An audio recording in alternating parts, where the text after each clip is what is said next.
welcome to Guide.com. I'm Tavleen and this is Turbo, your weekly update to the Indian automobile industry. First up is Hyundai Elantra. Now Hyundai is painting all its cars in the fluidic sculpture design theme. In order to make the fluidity its trademark, just like the Bangalore lines of the BMW, isn't it making all its cars look alike? Now the recent car to be added to the fluidic family is the Hyundai i20. And the upcoming car, which will also share the fluidic trademark, is the Hyundai Elantra.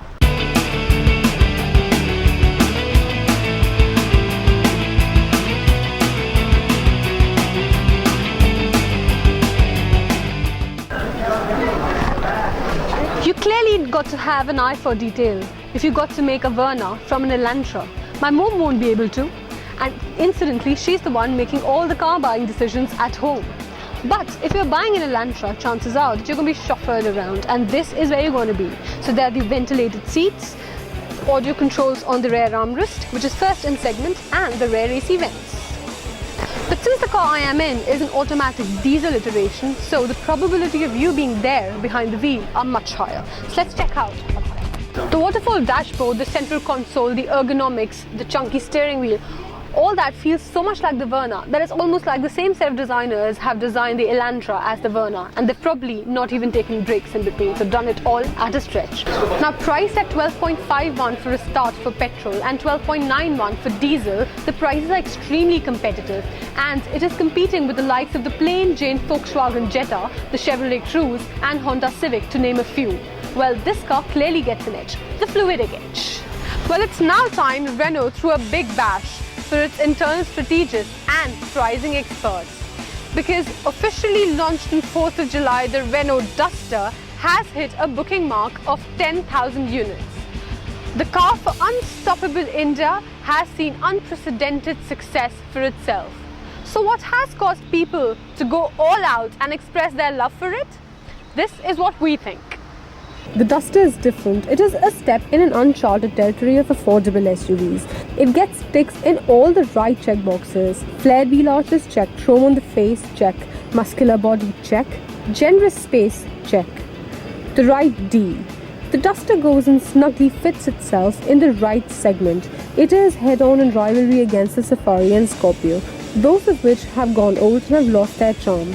And it is also targeting the sedan buyers.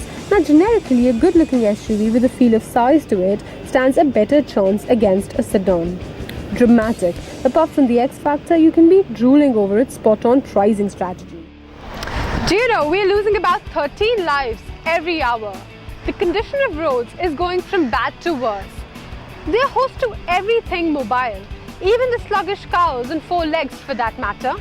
Monsoons bring along a big red flag, signaling even more loss of lives.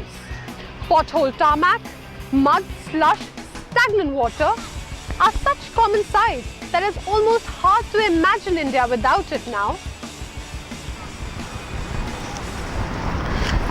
So are we doing anything about it? No, because we don't have money, power, political influence, or shall I add to that, the spirit to do something. But there is one organization which has all of this and more. I caught up with Mr. Mahesh Rajoria, who is the director at Institute of Driving and Traffic Research, an initiative by Maruti Suzuki India Limited, to talk to him about the critical issues of road safety and commercial transportation especially. Take a look. Firstly, I'd just like to congratulate you for actually targeting the base of the pyramid, because normally we just look at the problem and kind of try and think, okay, there is this problem now, but where is this problem coming from? That is the base of the pyramid. So you've identified it. How do you actually plan to bring about that change at the fundamental level? You are right that we have to attack the base of the pyramid, so that whatever improvement we do, that comes up and actually gives results. Yeah. So what we have done, we studied the road behavior of the drivers and accordingly created a content apart from the infrastructure which we have, which is based on our studies in the developed countries like European or Singapore or Japanese method of driving training, and then implemented those practices by incorporating Indian law into this. But ultimately, it is the person who drives the vehicle on the road whose attitude matters. So it is your and my attitude on road that matters more than power, money, political influence or time. So stay safe and care for the other person on road. Yes, even if he cuts you off illogically. On that note, here's me, Tavleen, signing off.